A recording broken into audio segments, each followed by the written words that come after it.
بچے ہیں جو حیدر کرار کے نواسے جعفر طیار ہو گئے.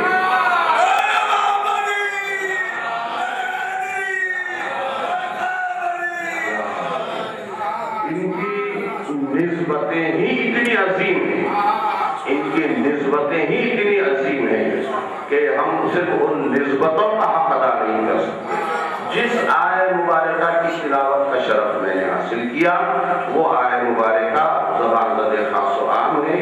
اہل بیت کے چاہنے والوں کے درمیان میں وہ آیہ مودت کے نام سے جانی پہچانی جاتی ہے. اس کی نہ مجھے تفسیر عرض کرنی ہے نہ تفسیر بیان کرنی ہے.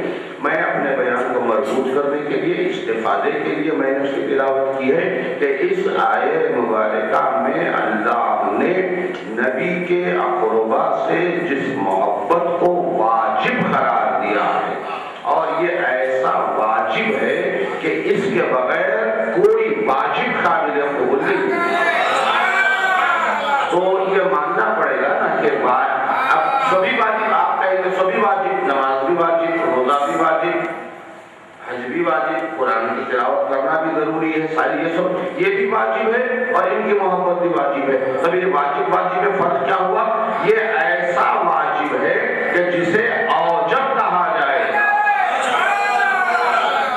جسے اوجب کہا جائے گا، اس لیے کہ یہ ایسا واجب ہے جس کے بغیر کوئی واجب قبول نہیں ہے.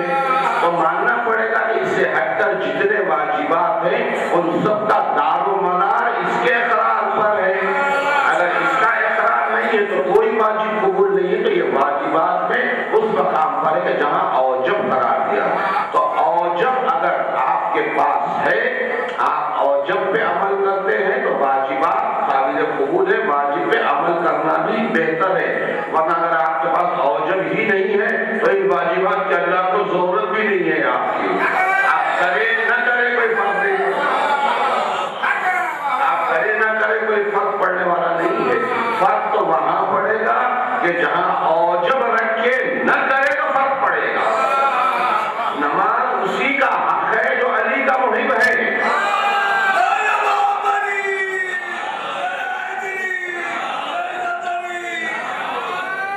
نماز پڑھنا، روزہ رکھنا اسی کا حق ہے جو کربلا کا عزادار ہے. فرق تو یہاں پڑے گا جن کے دل میں علی کی محبت غم حسین نہیں ہے وہ نماز پڑھے نہ پڑھے ایک ہی بات ہے. ان کا پڑھنا نہ پڑھنا کوئی معنی نہیں ہے. محبت علی غم حسین رکھ کر واجبات ادا نہ کرے تو فرق پڑنے والا. اور یہ ایک مسلسل زمانے سے سنتے بھی آ رہے ہیں، دیکھتے بھی آ رہے ہیں. ایک اتہام کہتا ہوں میں، یہ تہمت ہے جو زیادہ عزاداری میں مصروف رہنے والے، زیادہ جشنوں میں شرکت کرنے والے اور ذکر کرنے والوں پر یہ تہمت لگائی جاتی ہے کہ یہ لوگ صرف علی علی کرتے ہیں، حسین حسین کرتے ہیں، ان کو نمازوں سے کوئی تعلق نہیں ہوتا. تو میں نے یہی کہا ہے کہ جب تک تحقیق نہ کی جائے بولنے کا حق نہیں ہے. اگر تحقیق کی جائے پھر کہا جائے. یہ اتہام ہے اس لیے کہ عزادار سے بہتر نماز کوئی پڑھ نہیں سکتا.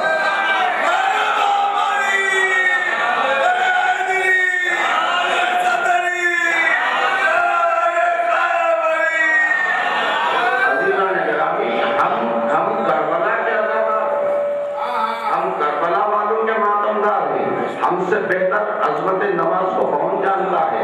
ہم اول محمد کے عزادار، ہم اول محمد کے عزادار ہیں. ہم جانتے ہیں ان بچوں نے 3 دن کی بھوک اور پیاس میں بھی کربلا کے میدان میں ایک وقت کی نماز بھی قضا تو دور، ناحا تو دور کی بات ہے، قضا بھی نہیں کی. آپ جانے تحقیق کریں تو پتا چلے گا. تو ہم ان کے ماننے والے ہیں. یہ دیکھا تحقیق کی جائے، ورنہ یہ دعوے سے کہا جا سکتا ہے کہ ہر عزادار نمازی ہو. ہمارے لیے نماز اور اذا کا تو ایسا امتزاج ہے عزیزان گرامی کہ ہمارے پاس فرش اذا، فرش مسرت، مصلی ہوتا ہے. فرش اذا، فرش مسرت، مصلی ہے ہمارے پاس، اور مصلی فرش اذا ہوتا ہے ہمارے پاس. ہم مصلی سے اٹھتے نہیں ہیں جب تک کہ یا علی یا علی یا حسین یا عباس نہ کہے. ہماری نماز ہی نہیں ہوتی ہے بغیر ذکر حسین، بغیر ذکر علی، بغیر ذکر عباس کے.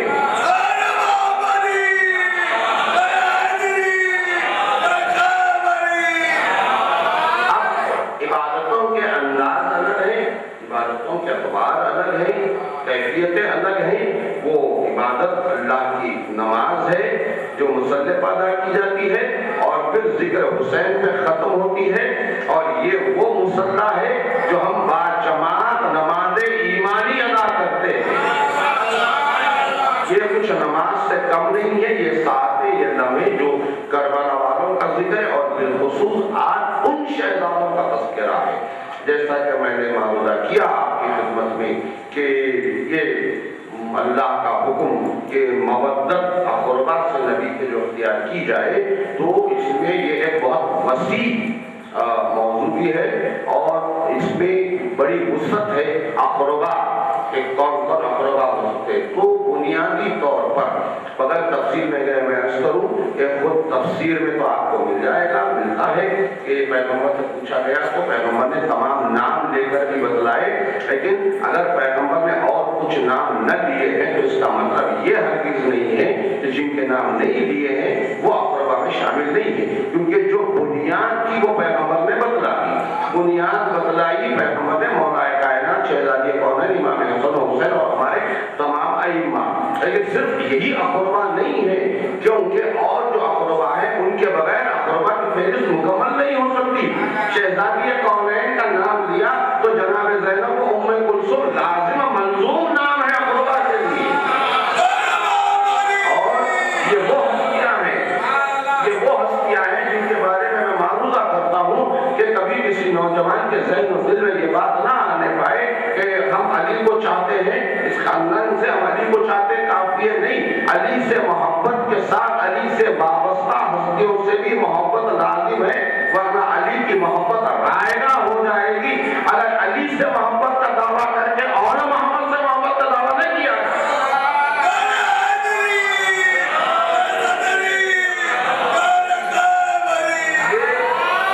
یہ علی کی بیٹی کی کمائی ہے، حاصل عزیزان گرامی۔ اولاد ماں باپ کی زندگی کا نچوڑ ہوتے ہیں، کسی قیمت پر ماں باپ اولاد کے لیے تصور نہیں کر سکتے کہ ہماری اولاد پر کوئی مشکل آ جائے، کوئی آفت آ جائے، کوئی پریشانی آ جائے، کوئی مصیبت آ جائے کہ ماں باپ دونوں ہی نے بچوں کو وصیت کی کہ موت کے منہ میں چلے جائیں، اپنی زندگی کے حاصل کو اس طرح کسی مقصد کے لیے قربان کر دینا۔ اور ایسی ہستیوں سے اگر محبت واجب نہیں اور یہ اگر قربان ہے تو پھر کون ہو سکتے ہیں؟ یہ وہ ہستیاں ہیں کربلا کے میدان میں جن ہستیوں نے اپنے حقوق کو ادا کیا ہے، ان میں ان شہزادوں کا نام نمایاں طور پہ پایا جاتا ہے۔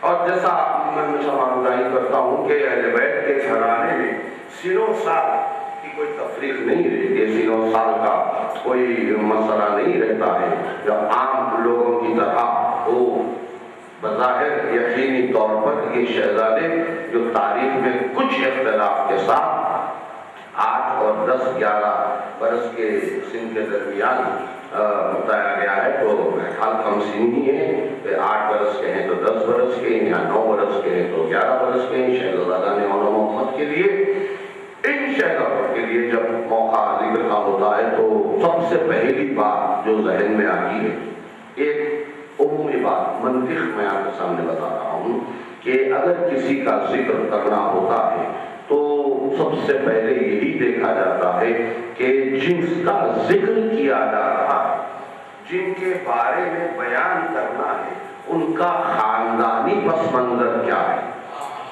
کیونکہ پہچان خاندان سے ہوتی ہے، نسب سے ہوتی ہے، لیکن عجیب بات ہے عزیزان گرامی، یہاں پر بھی قول پیغمبر درمیان میں ہے نسب کے، جب یہ تو ایک الگ ہی موضوع ہے، لیکن میں بتا دے رہا ہوں کہ حسب و نسب پر انسان اس وقت فخر کرے جب ان کے صاحبان حسب کے پاس علم و سیرت و کردار بھی ہو۔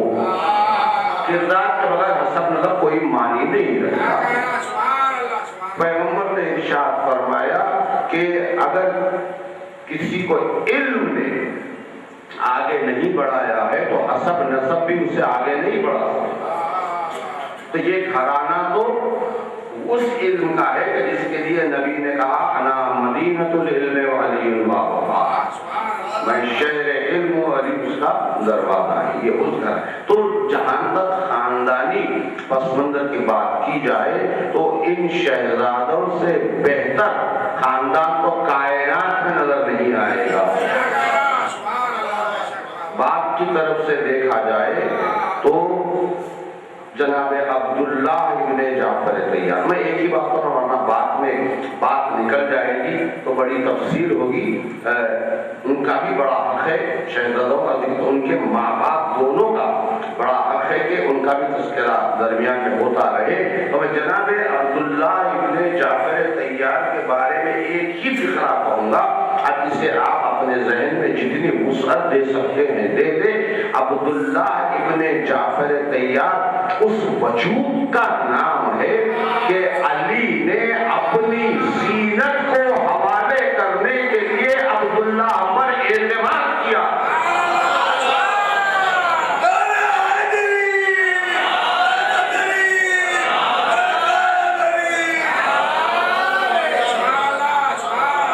اپنی زینت، علی کائنات کی زینت،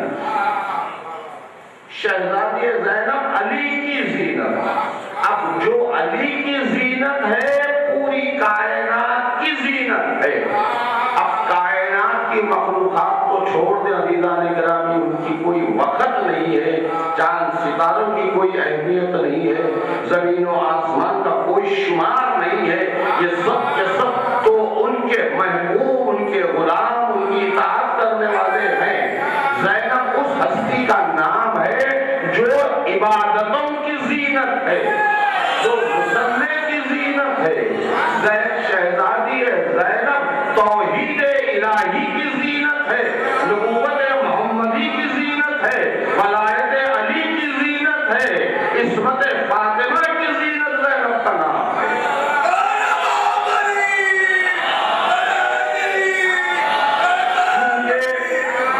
یہ شہزادی درمیان میں نہ ہوتی تو تحفظ توحید مسئلے میں آ گیا تھا۔ بعد شہادت حسین تحفظ مقصد حسین تحفظ توحید ہی ہے۔ اگر وہ مرحلے نہ ہوتے تو توحید الہی مسئلے میں تھی، نبوت محمدی پہ حرف آ جاتا، ولایت علی کے لیے مسئلہ پیدا ہوتا، عصمت فاطمہ سمجھ میں نہ آتی اگر زینب کا صبر درمیان میں نہ ہوتا، کیونکہ معصوم ہی ایسا صبر کر سکتا ہے جیسے زینب نے صبر کیا۔ بغیر جوہر عصمت صبر کی ان منزل سے گزرنا ممکن نہیں۔ شہزادی زینب صاحب جوہر عصمت ہے، کوئی غیر معصوم اس منزل صبر سے گزر ہی نہیں سکتا جس منزل سے شہزادی گزری ہے۔ تو ایسی شہزادی کو اب سپرد کرنا ہے، کسی کے حوالے کرنا ہے، تو انتخاب ہوا عبداللہ ابن جعفر طیار کا۔ تو کیا مقام، کیا منزلت ان کی ہوگی۔ اور جناب عبداللہ کے لیے بھی میں یہ کروں کہ یہ عرفان کی راہوں پر، معرفت کے راستے ان کی الگ بات ہے۔ جناب عبداللہ کے لیے پھر ایک فقرہ میں یہ کہوں کہ یہ عارف نفس جناب زینب تھے، اسی لیے بھی علی نے اپنی بیٹی کو ان کے سپرد کیا کہ یہ میری بیٹی کا عارف ہے۔ اسی لیے پوری تاریخ بتاتی ہے، واقعات بہت ہیں، جیسا میں نے کا موقع نہیں ہے واقعات کو عرض کرنے کا۔ یہ میں ضرور بتا دوں کہ یہ شہزادی کی زندگی جب تک کہ سفر اختیار نہ ہوا کربلا کا، جو زندگی گزری ہے، اس میں جناب عبداللہ نے قدم پر احترام جناب زینب کر کے اپنے عرفان کو ظاہر کیا۔ ایسا احترام اس شہزادی کا جناب عبداللہ نے کیا، اور پلٹ کر شہزادی نے بھی ثابت کیا۔ دیکھیں یہ وہ ہستیاں ہیں کہ جنہوں نے قانون مذہب اسلام کا بھی تحفظ کیا۔ جو قوانین، جو اصول مذہب، جو اصول دین ہے ہمارے پاس، اصول دین سے مراد وہی 5 اصول کی بات نہیں کر رہا ہوں میں، جو دوسری اور ہیں جن میں بڑی ذمہ داریاں ہوتی ہیں، اس ازدواجی زندگی کی بات آئے تو ایک زوجہ کو حقوق شوہر کس طرح ادا کرنا چاہیے، کس طرح پیش آنا چاہیے۔ جناب زینب نے، علی کی بیٹی نے، سفر کے اختیار ہونے کے موقع پر جب حسین نے کہا کہ سفر اختیار کرنا ہے تو بڑی تیزی سے گھر آ کے شوہر کا انتظار کر کے عبداللہ سے اذن لے کے، مطلب ایک لمحے کے لیے، توجہ میں چاہوں گا آپ کی، ایک لمحے کے لیے بھی حسین نہیں سوچ سکتے تھے کہ عبداللہ مانے ہوں گے زینب کے سفر کے لیے، یعنی عبداللہ رکاوٹ بنیں گے۔ ایک لمحے کے لیے جناب زینب بھی تصور نہیں کر سکتی تھی کہ عبداللہ میرے سفر میں جانے کے لیے رکاوٹ بن سکتے ہیں۔ سب جانتے تھے، حسین بھی جانتے تھے علم امامت سے، زینب بھی جانتی تھی عالم غیر معلمہ ہے، عبداللہ کے دل کی دھڑکنوں سے واقف رہنے والی بی بی کا نام زینب ہے۔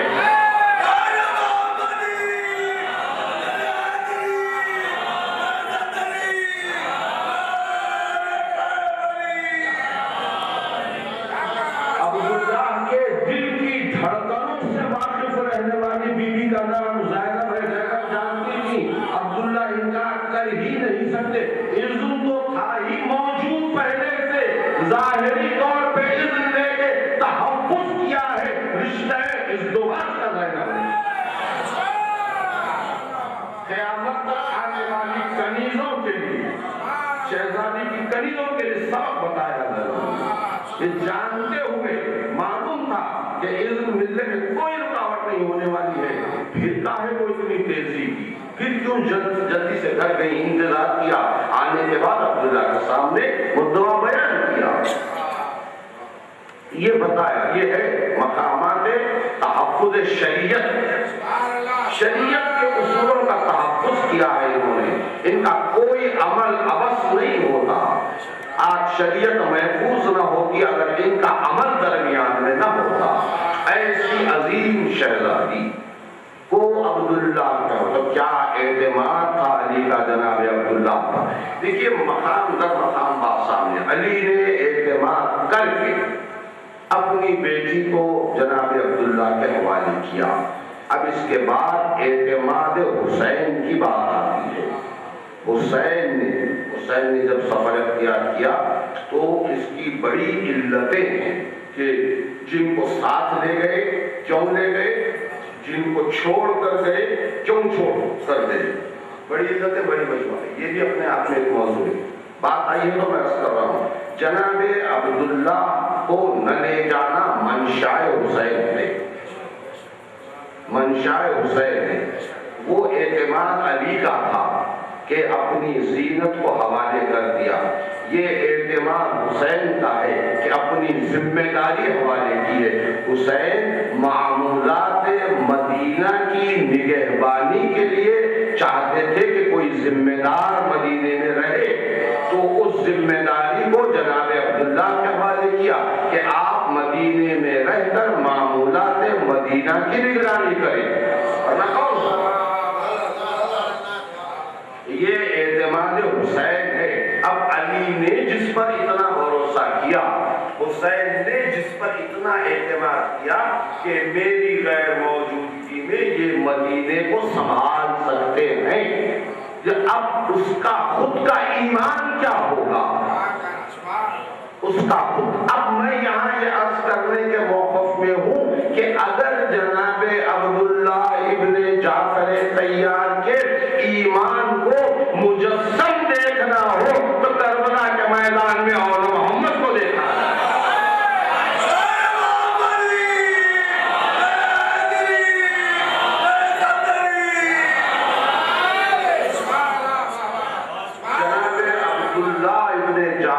تیار کے ایمان کو مجسم دیکھنا چاہتے ہو تو کربلا کے میدان میں شہزادوں پہ نظر ڈالو تو پتا چلے گا یہ عبداللہ کا ایمان ہے۔